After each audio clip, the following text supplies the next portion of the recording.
আসসালামু আলাইকুম। আজ আমি গরুর মাথার মাংস রান্না করে দেখাবো। খুব সহজে পারফেক্ট গরুর মাথার মাংস ভুনা রেসিপি। চলুন তাহলে শুরু করা যাক। এখানে আমি গরুর মাথার মাংস নিয়ে নিয়েছি। এবার এই মাংসের মধ্যে থেকে এই কাটা কাটা অংশ আর জিহ্বার অংশটা আমি আলাদা করে নেব।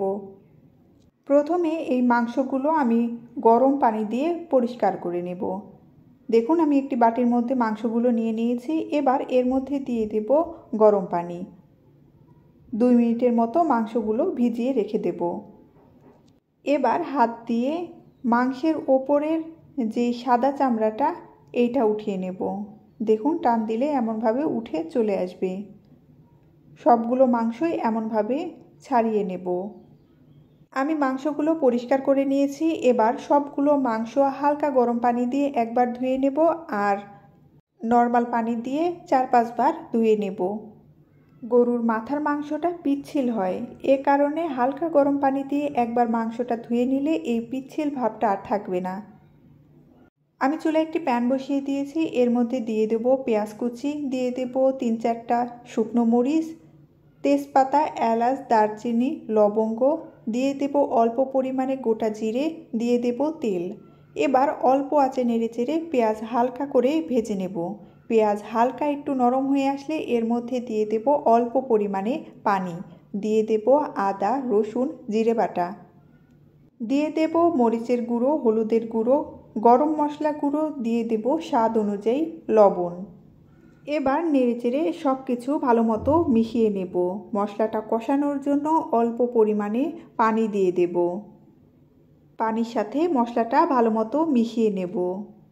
মশলাটা ভালো মতো কষিয়ে নিতে হবে, কারণ মশলা কষানো ভালো হলে মাংসটা খেতেও কিন্তু ভালো হবে। দেখুন ওপর দিয়ে তেল ছেড়ে দিয়েছে, মশলা কষানো হয়ে গেছে। এবার এর মধ্যে মাংসগুলো দিয়ে দেব। নেড়েচেড়ে মাংসের সাথে মশলাটা ভালো মতো মিশিয়ে নেব। এবার ঢাকনা দিয়ে ঢেকে অল্প আঁচে মাংসটা আমি কষিয়ে নেব। মাংসের মধ্যে আমি কোনো প্রকারের পানি ব্যবহার করব না। মাংসের মধ্যে থেকে যে পানিটা বের হবে সেই পানি দিয়ে কিন্তু মাংসটা সেদ্ধ হয়ে যাবে। দেখুন কতটা পানি উঠেছে। ঢাকনা উঠিয়ে মাঝে মাঝে নেড়ে দিতে হবে, না হলে কিন্তু নিচে লেগে ধরবে। দেখুন আমি 15-20 মিনিটের মতো রান্না করে নিয়েছি। পানি অনেকটা শুকিয়ে এসেছে, মাংস কষানো হয়ে গেছে। এবার এর মধ্যে ঝোলের জন্য পানি দিয়ে দেব। নেড়েচেড়ে পানির সাথে সব কিছু ভালো মতো মিশিয়ে নেব। আবারও ঢাকনা দিয়ে ঢেকে 10-15 মিনিটের মতো অল্প আঁচে রান্না করে নেব। আমি 15 মিনিটের মতো রান্না করে নিয়েছি। দেখুন পানি অনেকটা শুকিয়ে এসেছে, রান্না হয়ে গেছে। এবার নামিয়ে নেব। তৈরি হয়ে গেল খুব সহজে অসাধারণ স্বাদে পারফেক্ট গরুর মাথার মাংসর ভুনা রেসিপি। গরুর এই মাথার মাংসের ভুনাটা যে একবার খাবে সে বারবার খেতে চাইবে। ধন্যবাদ সবাইকে।